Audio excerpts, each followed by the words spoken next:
There are 5 main sections in this game, and the first one is a tutorial section where the player will encounter a few weak enemies and find their first weapon. The weapon is not really hard to find, or there isn't really a challenge to get it. It is actually just there to show the player that they can find these crates and get some upgrades. This is the basic weapon of the game.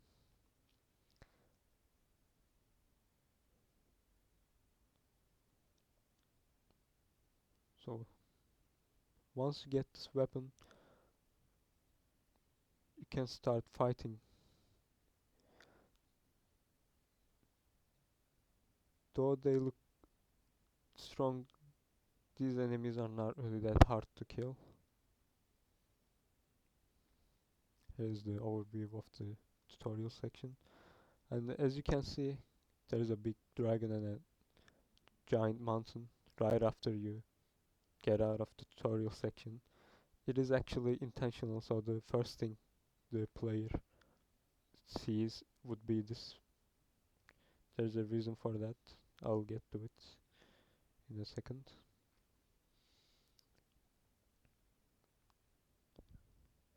Here's a crate that gives you HP. For player to be able to identify these, we made them glow red so that they can see them in the forest. When if you find these, you get a HP boost. There are random dinosaurs in the forests. Forests is not really a section of the game. They are like between sections. This is the mountain section. You have to climb the mountain to get to your prize. As you can see, there is a glass here. The dragon, when you get into range, makes a fireball attack on you. We made it so when you get into his range, this the glass here will block the first attack so that the player won't be instantly killed the second they reach the dragon, so that they can understand what to do here. The logic is that the dragon attacks, you wait under the glass, and once the dragon finishes its attack, you keep on climbing and repeat the same thing.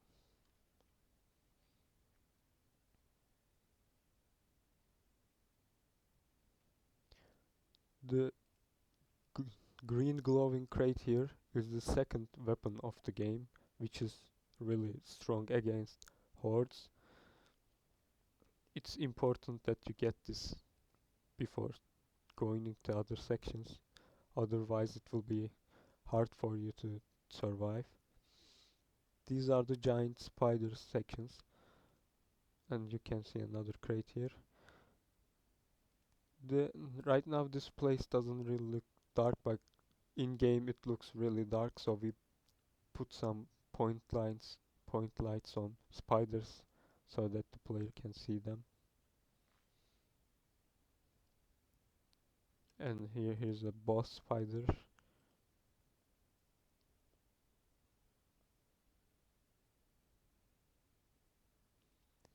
We tried to make it look like a corrupted place here by putting purple textures around. So basically used different textures for different sections so that player can understand where they are. We mainly used the terrain to guide the player alongside with trees. Right here you can see a road here.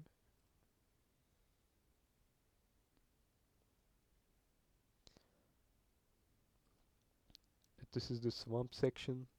In this section you can't sprint the shift button won't work. So you have to really play strategically. And without the second gun, you won't. It's likely you won't survive this section. The purple glowing crate here upgrades your range of the first weapon, which is very useful against the boss.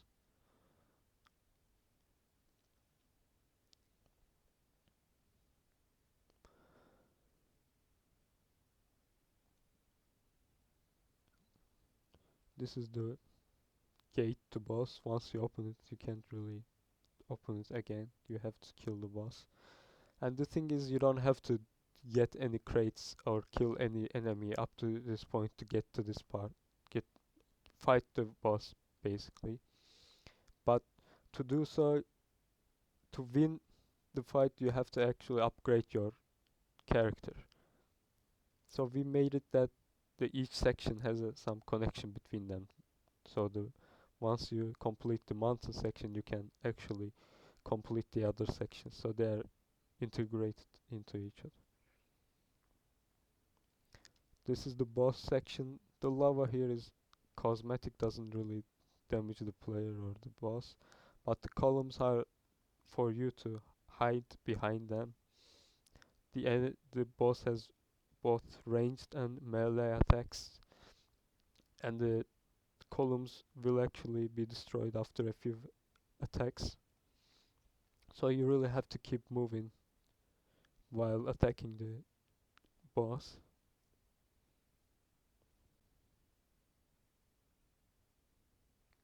And the melee attack of the boss is really strong. To, so you should really keep your distance with the boss.